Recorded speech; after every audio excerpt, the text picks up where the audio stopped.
तो बच्चों, कैसे हैं आप सब। बहुत बहुत स्वागत है आपका आज की इस वीडियो में। आज की इस वीडियो में हम देखने वाले हैं क्लास 12th का जो आपका हिस्ट्री सब्जेक्ट है, हिंदी में बोले तो इतिहास। तो इसका जो आपका थर्ड बुक का चैप्टर 10 है, जिसका नाम है उपनिवेशवाद और देहात। तो इस चैप्टर के बच्चों आज की इस वीडियो में हम MCQ क्वेश्चंस देखने वाले हैं, जो कि आपके बोर्ड एग्ज़ाम में आ सकते हैं। तो चलिए वीडियो को शुरू करते हैं। तो वीडियो में आगे बढ़ने से पहले यहाँ पर आप देख सकते हैं, मैंने एक चीज़ लिख रखा है कि डिलीटेड पोर्शन। यहाँ पर आप देखेंगे तो इस चैप्टर के कुछ भाग जो है सो कि डिलीट हो चुके हैं। अगर आप अपना NCERT बुक देखेंगे तो उसमें पेज नंबर 275 से लेकर के 285 तक डिलीट हो चुका है। तो ऑलमोस्ट अगर मैं बताऊँ आपको, तो ये जो चैप्टर है ना बच्चों आपका, वो 50% से भी ज़्यादा जो है सो कि डिलीट हो चुका है। कितना? 50% से भी ज़्यादा डिलीट हो चुका है। ठीक है, तो ज़्यादा तो MCQ क्वेश्चंस निकल नहीं रहे थे, क्योंकि हम बात करने वाले हैं इम्पॉर्टेंट MCQs के बारे में। ठीक है, तो जो भी निकले हैं MCQ क्वेश्चंस वो हम देख लेते हैं। तो पहला जो MCQ क्वेश्चन इस चैप्टर से आ जाता है कई बार पेपरों में, यहाँ पर आप देख सकते हैं कि इस्तेमरारी बंदोबस्त कब लागू किया गया। यहाँ पर 4 ऑप्शन आप अपनी स्क्रीन पर देख पा रहे होंगे।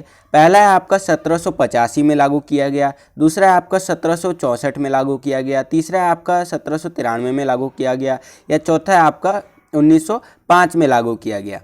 तो देखिए बच्चों, यहाँ पर चारों में से जो सही उत्तर होता है आपका अकॉर्डिंग टू आपका NCERT बुक, वो ये थर्ड वाला ऑप्शन होता है आपका। जो आपका इस्तेमरारी बंदोबस्त था वो 1793 में लागू किया गया था। क्लियर? तो आगे चलते हैं। सेकंड क्वेश्चन देख लेते हैं बच्चों। सेकंड क्वेश्चन क्या पूछ रहे हैं हमसे कि 5वीं रिपोर्ट ब्रिटिश संसद में कब पेश की गई थी।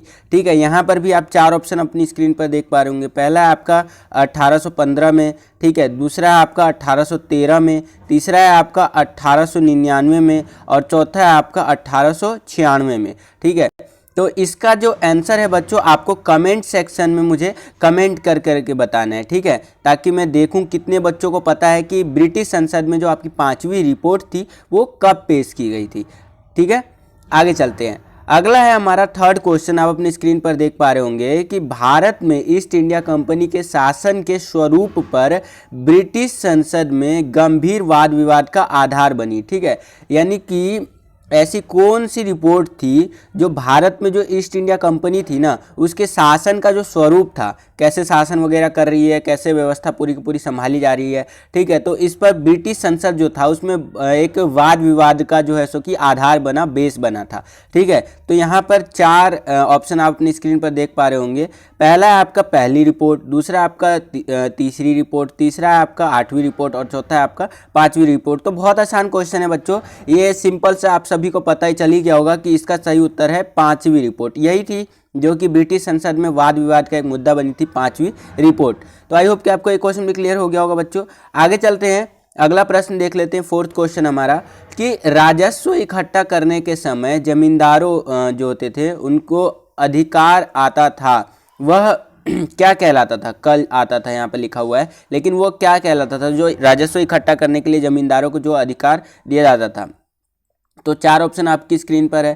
पहला है क्या उनको मुंशी कहलाते थे वो लोग, ठीक है, या फिर गुमास्ता कहलाते थे, या फिर अमला कहलाते थे, या फिर उपरोक्त में से कोई नहीं। तो इसका भी उत्तर जो है सो कि बच्चों आपको कमेंट सेक्शन के अंदर देना है कि राजस्व इकट्ठा करने के समय जमींदार जो होते थे उनको एक अधिकार दिया जाता था, इसके आधार पर वो लोग क्या कहलाते थे। ठीक है, तो ये आपको उत्तर कमेंट सेक्शन में कमेंट करके बताना है मुझे। आगे चलते हैं बच्चों, फिफ्थ क्वेश्चन देख लेते हैं कि इस्तेमरारी बंदोबस्त में इनमें से कौन सी शर्त नहीं थी। ध्यान दीजिएगा, इनमें से कौन सी शर्त नहीं थी। पहला, राजस्व की राशि निश्चित कर देना। ठीक है, लोगों को राजस्व वापस करना, इसे 1793 में लागू किया गया, उपरोक्त सभी। तो यहाँ पर देखेंगे तो 2 सही और 2 गलत होता है।